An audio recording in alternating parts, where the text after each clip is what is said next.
ಗೆಳೆಯರೇ ನಮಸ್ಕಾರ, ಹೇಗಿದ್ದೀರಿ ಎಲ್ಲರೂ? ಗೆಳೆಯರೇ, ನಮ್ಮ ರಾಜ್ಯದ ಮಾನ ಮರ್ಯಾದೆಯನ್ನು ಸಿದ್ದರಾಮಯ್ಯ ಸರ್ಕಾರ ಇಡೀ ವಿಶ್ವದಲ್ಲಿ ಹರಾಜು ಹಾಕ್ತಾ ಇದೆ. ಇದೆಲ್ಲವನ್ನು ನಾವು ಪದೇ ಪದೇ ಹೇಳ್ತಾನೇ ಇದ್ದೀವಿ. ಈಗ ಮತ್ತೊಮ್ಮೆ ಅಂಥದ್ದೇ ಕೆಲಸವನ್ನು ಸಿದ್ದರಾಮಯ್ಯ ಮಾಡೋಕ್ಕೆ ಹೋಗಿ ಈಗ ಹೈಕೋರ್ಟಲ್ಲಿ ಮುಖಕ್ಕೆ ಉಗಿಸ್ಕೊಂಡಿದ್ದಾರೆ. ನಮ್ಮ ಘನತೆ ಇಲ್ಲದ, ಯೋಗ್ಯತೆ ಇಲ್ಲದ, ಎಡವಟ್ಟು ಥರ ಆಡ್ತಾ ಇರೋ ಮುಖ್ಯಮಂತ್ರಿ ಅದರಲ್ಲೂ ಈ ಸಲ ಮತ್ತೆ ಹೈಕೋರ್ಟಲ್ಲಿ ಉಗಿಸ್ಕೊಳ್ತಾನೆ ಇದ್ದಾರೆ. ಅದು ಈ ಬಾರಿ ಉಗಿಸ್ಕೊಂಡಿದ್ದು ಪತ್ರಕರ್ತರ ವಿಚಾರಕ್ಕೆ.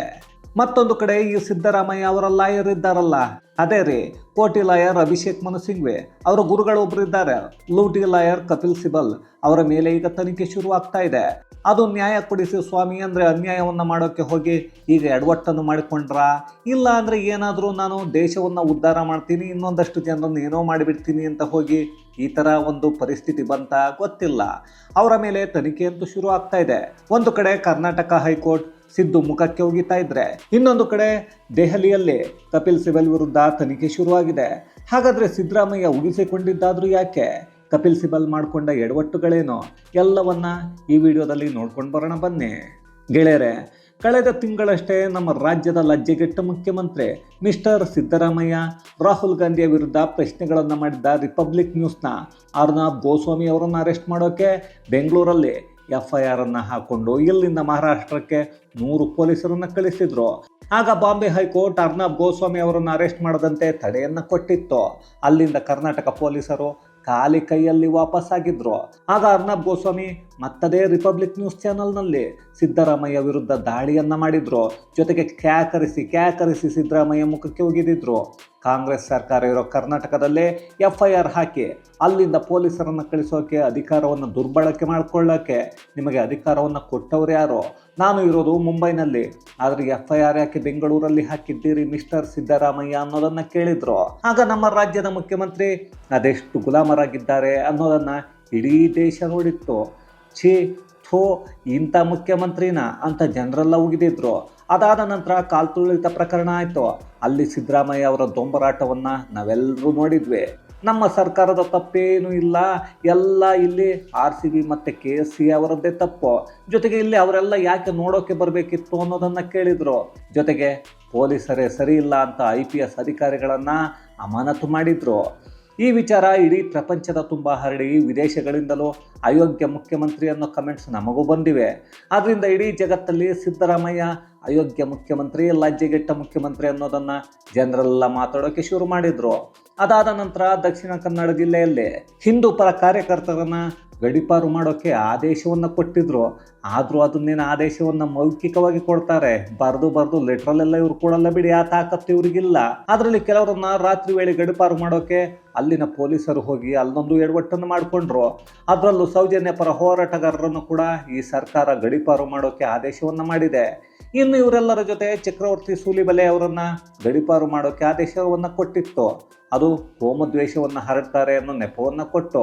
ಆದರೆ ಅಲ್ಲಿ ಸೂಲಿಬೆಲೆ ಅವರನ್ನು ಗಡೀಪಾರು ಮಾಡೋಕ್ಕೆ ಚಿಂತನೆಯನ್ನು ಮಾಡಿದ್ದು ಮಾತ್ರ ಸಿದ್ದರಾಮಯ್ಯ ಅವರ ವಿರುದ್ಧ ಮಾತಾಡ್ತಾರೆ ಅನ್ನೋದು ಅಸಲಿ ಕಾರಣ. ಯಾಕಂದರೆ ಅದನ್ನು ಚಕ್ರವರ್ತಿ ಸೂಲಿಬೆಲೆ ಅವರೇ ಹೇಳಿಕೊಂಡಿದ್ರು, ಜೊತೆಗೆ ಎಕ್ಸ್ಪೋಸ್ ಕೂಡ ಮಾಡಿದ್ರು. ಇನ್ನು ನಮ್ಮ ರಾಜ್ಯದ ಲಜ್ಜೆಗೆಟ್ಟ ಮುಖ್ಯಮಂತ್ರಿ ವಿರುದ್ಧ ಯಾರು ಮಾತನಾಡಿದ್ರು ಅವರನ್ನೇನು ಸುಮ್ಮನೆ ಬಿಡಲ್ಲ. ಅವರ ಮೇಲೂ ಯಾವುದಾದ್ರೂ ಕೇಸನ್ನು ಹಾಕಿ ಅವರನ್ನು ಹೇಗಾದರೂ ಮಾಡಿ ಜೈಲಿಗೆ ಕಳಿಸೋ ಯೋಚನೆಯನ್ನು ಸಿದ್ದರಾಮಯ್ಯ ಆ್ಯಂಡ್ ಟೀಮ್ ಮಾಡ್ತಾನೇ ಇರುತ್ತೆ. ಅದರಲ್ಲೂ ಪತ್ರಕರ್ತರು ಪ್ರಶ್ನೆಯನ್ನು ಕೇಳಿದರೆ ಮುಗಿದೇ ಹೋಯ್ತು ರೀ, ಮುಚ್ಕೊಂಡು ಕುತ್ಕೊಳ್ಳಯ್ಯ ಅಂತ BP ರೈಸ್ ಆಗುತ್ತೆ ಈ ಸಿದ್ದರಾಮಯ್ಯ ಅವರಿಗೆ. ಈಗ ಅದೇ ಥರ ರೈಸ್ ಮಾಡಿಕೊಂಡು ಮತ್ತೊಮ್ಮೆ ಪತ್ರಕರ್ತರನ್ನು ಅರೆಸ್ಟ್ ಮಾಡೋಕ್ಕೆ ಬೆಂಗಳೂರಿಂದ ಫ್ಲೈಟಲ್ಲಿ ಪೊಲೀಸರನ್ನು ದೆಹಲಿಗೆ ಕಳಿಸಿದ್ರು. ಅದು ಕೂಡ DD ನ್ಯೂಸ್ನ 2 ಹಿರಿಯ ಪತ್ರಕರ್ತರನ್ನು ಅರೆಸ್ಟ್ ಮಾಡೋಕ್ಕೆ.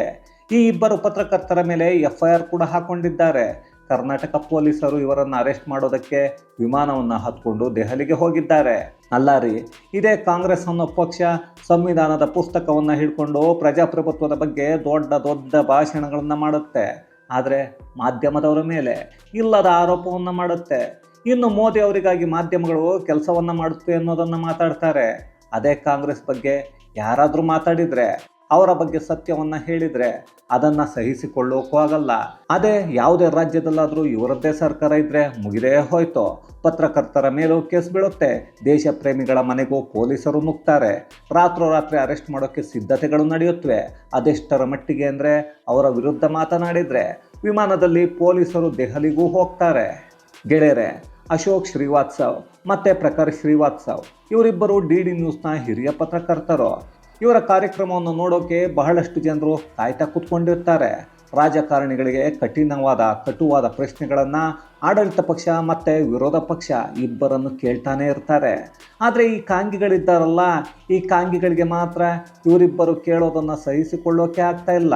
ಇವರ ಪ್ರಶ್ನೆಗಳನ್ನು ಕೇಳಿದರೆ ಎಲ್ಲೆಲ್ಲೋ ಉರಿದುಕೊಳ್ತಾನೆ ಇರ್ತಾರೆ. ಅಯ್ಯೋ, ಇವರಿಬ್ಬರು ಮಾತ್ರ ಅಲ್ಲ ಬಿಡಿ, ಈ ಕಾಂಗ್ರೆಸ್ನಲ್ಲಿರೋರಿಗೆ ಯಾರು ಪ್ರಶ್ನೆಯನ್ನು ಮಾಡಿದರೂ ಆಗಲ್ಲ.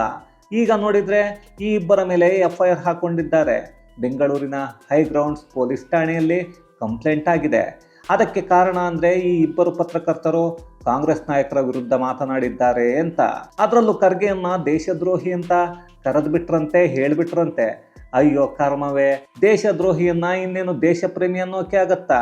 ಖರ್ಗೆ ಮಾತಾಡೋದೆಲ್ಲವೂ ದೇಶದ ವಿರುದ್ಧ ಅಂದಾಗ ಇನ್ನೇನು ದೇಶದ್ರೋಹಿ ಅಲ್ಲದೆ ಇನ್ನೇನು ದೇಶ ಪ್ರೇಮಿ ಆಗ್ತಾರೇನ್ರಿ? ಅದಾದ ಮೇಲೆ ಅವರನ್ನು ಅರೆಸ್ಟ್ ಮಾಡೋಕೆ ಫುಲ್ಲಾಗಿ ತಯಾರಿಗಳನ್ನು ನಡೆಸಿದ್ರು. ಆದರೆ ಹೈಕೋರ್ಟ್ ಇದಕ್ಕೆ ತಡೆಯನ್ನು ಕೊಟ್ಟಿದೆ. ಈಗ ಪ್ರಖರ್ ಶ್ರೀವಾತ್ಸವ್ ಒಂದು ಟ್ವೀಟ್ ಮಾಡಿ ಏನೆಲ್ಲ ಆಗಿದೆ ಅನ್ನೋದನ್ನು ಹೇಳ್ಕೊಂಡಿದ್ದಾರೆ. 3-4 ದಿನಗಳಿಂದ ನನ್ನ ಬಗ್ಗೆ ತುಂಬ ಯೋಚನೆ ಮಾಡೋ ಶುಭ ಚಿಂತಕರು, ಮಿತ್ರರು ಕಾಲ್ ಮಾಡ್ತಾರೆ, ಮೆಸೇಜ್ ಕೂಡ ಮಾಡ್ತಾ ಇದ್ದಾರೆ. ಅವರಿಗೆಲ್ಲ ನಾನು ಹೇಳೋದು ಇಷ್ಟೇ. ಇತ್ತೀಚಿನ ದಿನಗಳಲ್ಲಿ ಕಾಂಗ್ರೆಸ್ ಪಕ್ಷ ಅಶೋಕ್ ಶ್ರೀವಾತ್ಸವ್ ವಿರುದ್ಧ ಬೆಂಗಳೂರಲ್ಲಿ ಒಂದು FIR ದಾಖಲು ಮಾಡಿದ್ದಾರೆ. ಕಾಂಗ್ರೆಸ್ ಸರ್ಕಾರದ ಮೂಲಕ ಈ FIR ಅನ್ನು ರಾಜಕೀಯ ದ್ವೇಷಕ್ಕಾಗಿ ಮಾಡಿಕೊಂಡಿದ್ದಾರೆ. ಕಾಂಗ್ರೆಸ್ ಪಕ್ಷ ನಮ್ಮನ್ನು ಹೆದರಿಸಿ ನಮ್ಮ ಅಭಿವ್ಯಕ್ತಿ ಸ್ವಾತಂತ್ರ್ಯವನ್ನು ಕಿತ್ತುಕೊಳ್ಳೋಕೆ ಬಯಸ್ತಾ ಇದೆ. ಇವರ ಪಿತೂರಿ ಇಲ್ಲಿಗೆ ನಿಂತಿಲ್ಲ. ಕರ್ನಾಟಕ ಪೊಲೀಸರ ತಂಡ ದೆಹಲಿಗೆ ಬಂದಿದೆ. ಇವರ ಉದ್ದೇಶ ನಮ್ಮನ್ನು ಅರೆಸ್ಟ್ ಮಾಡೋದು, ಇಲ್ಲಿಂದ ಅರೆಸ್ಟ್ ಮಾಡಿ ಕರ್ನಾಟಕಕ್ಕೆ ಕರ್ಕೊಂಡು ಹೋಗೋದು ಅವರ ಉದ್ದೇಶ ಆಗಿತ್ತು. ಅದಾದ ನಂತರ ನಾವು ಕರ್ನಾಟಕ ಹೈಕೋರ್ಟ್ಗೆ ಹೋಗಿದ್ವಿ. ಕರ್ನಾಟಕ ಹೈಕೋರ್ಟ್ ಸ್ಪಂದನೆಯನ್ನು ಮಾಡಿ ನಮಗೆ ರಿಲೀಫನ್ನು ಕೊಟ್ಟಿದೆ. ಎಲ್ಲ ವಿಷಯಗಳಿಗೆ ತಡೆಯನ್ನು ಕರ್ನಾಟಕ ಹೈಕೋರ್ಟ್ ಕೊಟ್ಟಿದೆ. ನಮಗೆ ನಂಬಿಕೆ ಇದೆ, ಸತ್ಯಕ್ಕೆ ಜಯ ಸಿಗುತ್ತೆ, ಸಿದ್ದರಾಮಯ್ಯ ಅವರ ಸರ್ವಾಧಿಕಾರಕ್ಕೆ ಸೋಲಾಗುತ್ತೆ ಅನ್ನೋದು. ನಮ್ಮ ವಿರುದ್ಧ ಪಿತೂರಿ ಮಾಡೋರಿಗೆ ಮತ್ತೆ ದೆಹಲಿಯಲ್ಲಿರೋ ಅದೇ ಪಕ್ಷದ ನಾಯಕರಿಗೂ ಹೇಳ್ತಾ ಇದ್ದೀನಿ, ನಾವು ಇಂತಹ ಬೆದರಿಕೆಗಳಿಗೆ ಹೆದರೋದು ಇಲ್ಲ, ಬಗ್ಗೋದು ಇಲ್ಲ. ಸಾಕ್ಷಿಯ ಸಮೇತ ನಿಮಗೆ ಉತ್ತರವನ್ನು ಕೊಡ್ತಾನೆ ಇರ್ತೀವಿ, ಆದರೆ ತಡ್ಕೊಳ್ಳಿ ಅನ್ನೋದನ್ನು ಹೇಳ್ಕೊಂಡಿದ್ದಾರೆ. ಅಲ್ಲ ರೀ, ಒಟ್ಟಿನಲ್ಲಿ ನಮ್ಮ ದೇಶದ ತುಂಬ ನಮ್ಮ ರಾಜ್ಯದ ಮರ್ಯಾದೆಯನ್ನು ಸಿದ್ದರಾಮಯ್ಯ ಹರಾಜು ಹಾಕ್ತಾನೇ ಇದ್ದಾರೆ. ಆದರೂ ಈ ಅಭಿವ್ಯಕ್ತಿ ಸ್ವಾತಂತ್ರ್ಯ ಮತ್ತು ಪ್ರಶ್ನೆಯನ್ನು ಮಾಡೋ ಅಧಿಕಾರ ಯಾರಿಗೂ ಇಲ್ಲ ಅನ್ನೋದನ್ನು ಸಂವಿಧಾನ ಎಲ್ಲಿ ಹೇಳಿದೆ ಅನ್ನೋದನ್ನು ಸಿದ್ದರಾಮಯ್ಯ ಮತ್ತು ಕಾಂಗ್ರೆಸ್ ಪಕ್ಷ ಹೇಳಬೇಕಲ್ವಾ? ಅದನ್ನು ಎಲ್ಲೂ ಹೇಳಲ್ಲ. ಈ ಪಕ್ಷದ ನಿಲುವು ಏನು ಅನ್ನೋದೇ ಅವರಿಗೆ ಸ್ಪಷ್ಟ ಇದೆಯೋ ಇಲ್ವೋ ಅದು ಗೊತ್ತಿಲ್ಲ. ಅದೇನೋ ಅಪ್ಪ, ಏನೇ ಆದರೂ ಇತ್ತೀಚೆಗೆ ಸಿದ್ದರಾಮಯ್ಯ ಅವರನ್ನು ನೋಡಿದರೆ ಆ ಉತ್ತರ ಕೊರಿಯಾದ ಕಿಮ್ ಜಾಂಗ್ ಉನ್ ಇದ್ದಾನಲ್ಲ, ಅವನೇ ನೆನಪಾಗ್ತಾನೆ. ಫುಲ್ಲು ಸರ್ವಾಧಿಕಾರಿ. ಅದೇ ಥರ ನಮ್ಮ ಸಿದ್ದರಾಮಯ್ಯ ಕೂಡ ಆಡ್ತಾ ಇದ್ದಾರೆ. ಇದನ್ನೆಲ್ಲ ನೋಡ್ತಾ ಇದ್ದರೆ ಸ್ವಲ್ಪ ಯಾವುದಕ್ಕೂ ಹುಷಾರಾಗಿದ್ದಾರಾ ಸಿದ್ದರಾಮಯ್ಯ ಅನ್ನೋದನ್ನು ಚೆಕ್ಕಾದರೂ ಮಾಡಿಸಿದ್ರೆ ಒಳ್ಳೆಯದು ಅನಿಸುತ್ತೆ. ಇನ್ನು ಅದೆಷ್ಟು ಅಂತ ಕರ್ನಾಟಕದ ಮರ್ಯಾದೆಯನ್ನು ಹರಾಜು ಹಾಕ್ತಾರೋ ಗೊತ್ತಿಲ್ಲ. ಇನ್ನು 3 ವರ್ಷ ಅದೇನೇನು ನಮ್ಮ ಜನ ತಡ್ಕೋಬೇಕು, ಅದೇನೇನು ನೋಡಬೇಕು, ನೋಡ್ಕೊಳ್ರಪ್ಪ. ಇವರದ್ದು ಈ ಕತೆ ಆದರೆ ಇನ್ನು ಈ ಕಾಂಗ್ರೆಸ್ ಪಕ್ಷದ ಕೇಸುಗಳನ್ನು ತಗೊಂಡು ದೇಶ ವಿರೋಧಿ ಕೇಸುಗಳನ್ನೇ ತಗೊಳ್ಳೋದು ಯಾರು ಅಂದರೆ ಅದು ಕಪಿಲ್ ಸಿಬಲ್ ಮತ್ತು ಅಭಿಷೇಕ್ ಮನು ಸಿಂಘ್ವಿ. ಇದು ಇಡೀ ವಿಶ್ವಕ್ಕೆ ಗೊತ್ತಿರೋ ವಿಚಾರ. ಅದರಲ್ಲೂ ಅಂಬಾನಿ ಅದಾನಿ ಅವರ ಕೇಸುಗಳನ್ನು ಅಂದರೆ ಅವರ ವಿರುದ್ಧದ ಕೇಸುಗಳನ್ನು ಸುಪ್ರೀಂ ಕೋರ್ಟಲ್ಲಿ ಪ್ರತಿವಾದವನ್ನು ಮಾಡೋರು ಇವರೇ. ಆದರೆ ಈ ಕಪಿಲ್ ಸಿಬಲ್ ನೋಡಿದರೆ ಈಗ ಅವರ ಹತ್ರ ದುಡ್ಡನ್ನು ತಗೊಂಡಿದ್ದಾರೆ. ಅದು ಇಡೀ ಸುಪ್ರೀಂ ಕೋರ್ಟಿನ ಎಲ್ಲ ವಕೀಲರಿಗೂ ಲೈಫ್ ಇನ್ಶೂರೆನ್ಸ್ ಮಾಡಿಸೋಕೆ. ಈಗ ಅದು ದೊಡ್ಡ ವಿವಾದ ಆಗ್ತಾ ಇದೆ. ಇದೇ ಕಪಿಲ್ ಸಿಬಲ್ ಸುಪ್ರೀಂ ಕೋರ್ಟಿನ ಬಾರ್ ಅಸೋಸಿಯೇಷನ್ನ ಅಧ್ಯಕ್ಷರಾಗಿದ್ದರು. ಆಗ ಎಲ್ಲರಿಗೂ ಇನ್ಶೂರೆನ್ಸ್ ಮಾಡಿಸೋಕೆ ಚಿಂತೆಯನ್ನು ಮಾಡಿದ್ರಂತೆ. ಆದರೆ ಅದಕ್ಕೆ ಸುಮಾರು 50 ಕೋಟಿ ಬೇಕಾಗತ್ತೆ. ಆಯಿತು, ತುಂಬ ಒಳ್ಳೆಯ ಕೆಲಸ ಮಾಡ್ತಾ ಇದ್ದಾರೆ, ಒಳ್ಳೆಯ ಉದ್ದೇಶ ಇದೆ. ಆದರೆ ದುಡ್ಡನ್ನು ಕೇಳೋಕ್ಕೆ ಹೋಗಿದ್ದು, ಭಿಕ್ಷೆಯನ್ನು ಕೇಳಿದ್ದು ಮಾತ್ರ ದೇಶದಲ್ಲಿರೋ ಪ್ರಮುಖ ಉದ್ಯಮಿಗಳ ಬಳಿ.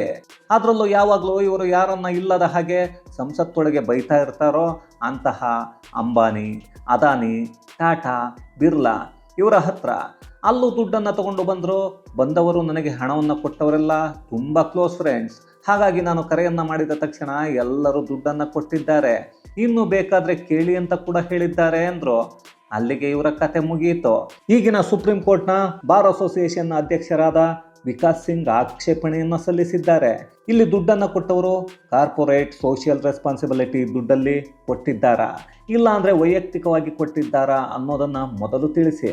ಯಾಕಂದರೆ ಈಗಾಗಲೇ ಅದೆಷ್ಟೋ ಪ್ರಕರಣಗಳಲ್ಲಿ ಅವರ ವಿರುದ್ಧ ಪ್ರತಿವಾದವನ್ನು ಮಂಡಿಸ್ತಾ ಇರ್ತೀರಿ, ಅದೆಷ್ಟೋ ಕೇಸುಗಳನ್ನು ಅವರ ಪರವಾಗಿ ತಗೊಳ್ತೀರಿ. ನೀವು ತಗೊಂಡಿರೋ ದುಡ್ಡಿಗೂ ಕೇಸುಗಳಿಗೂ ಸಂಬಂಧ ಇದೆಯಾ? ನಾಳೆ ಯಾವತ್ತಾದರೂ ನಿಮ್ಮ ವಕೀಲ ವೃತ್ತಿಗೆ ಅದು ತೊಂದರೆ ಉಂಟು ಮಾಡುತ್ತೆ. ಹಾಗಾಗಿ ಇದರ ಕುರಿತು ತನಿಖೆಯನ್ನು ಮಾಡ್ತೀವಿ ಅನ್ನೋದನ್ನು ಸುಪ್ರೀಂ ಕೋರ್ಟಿನ ಬಾರ್ ಅಧ್ಯಕ್ಷರು ಹೇಳ್ತಾ ಇದ್ದಾರೆ. ಅಲ್ಲ ರೀ, ಕಪಿಲ್ ಸಿಬಲ್ ಹತ್ರನೇ ಸುಮಾರು 2,000 ಕೋಟಿಗೂ ಹೆಚ್ಚಿನ ಆಸ್ತಿ ಇದೆ. ಅಷ್ಟೊಂದು ಕಾಳಜಿ ಇದ್ದರೆ, ವಕೀಲರ ಮೇಲೆ ಅಷ್ಟೊಂದು ಪ್ರೀತಿ ಇದ್ದರೆ, ಅದರಲ್ಲೇ ಒಂದು 50 ಕೋಟಿ ತಗೊಂಡು ಬಂದು ಎಲ್ಲ ವಕೀಲರಿಗೆ ಇನ್ಶೂರೆನ್ಸನ್ನು ಮಾಡಿಸಬಹುದಾಗಿತ್ತು. ಅದು ಆಗಲಿಲ್ಲ ಅಂದರೆ ಈಗ ಕೇಂದ್ರ ಸರ್ಕಾರವೇ ಒಂದಷ್ಟು ಇನ್ಶೂರೆನ್ಸ್ಗಳನ್ನ ಕೊಟ್ಟಿದೆ, ಅಲ್ಲೇ ಮಾಡಿಸಬಹುದಿತ್ತು. ಅದನ್ನು ಬಿಟ್ಟು ಅದು ಯಾಕೆ ಆ ಉದ್ಯಮಿಗಳ ಬಳಿಗೆ ಹೋದರು ಅನ್ನೋದು ಗೊತ್ತಿಲ್ಲ. ಉದ್ಯಮಿಗಳ ಬಳಿಗೆ, ಅದರಲ್ಲೂ ಅವರದ್ದೇ ವಿರುದ್ಧ ಸುಪ್ರೀಂ ಕೋರ್ಟಲ್ಲಿ ಪ್ರತಿವಾದವನ್ನು ಮಾಡೋ ಕಪಿಲ್ ಸಿಬಲ್ ಹೋಗಿ ಹಣವನ್ನು ತಗೊಂಡು ಬಂದಿದ್ದಾರೆ ಅಂದರೆ ಏನನ್ನ ಹೇಳಬೇಕು? ಇದು ಯಾವ ಉದ್ದೇಶ? ಇದು ನನಗೂ ಗೊತ್ತಿಲ್ಲಪ್ಪ. ನೀವೇ ಏನು ಅನ್ನೋದನ್ನು ಸ್ವಲ್ಪ ಕಮೆಂಟ್ಸಲ್ಲಿ ನಮಗೂ ತಿಳಿಸಿ.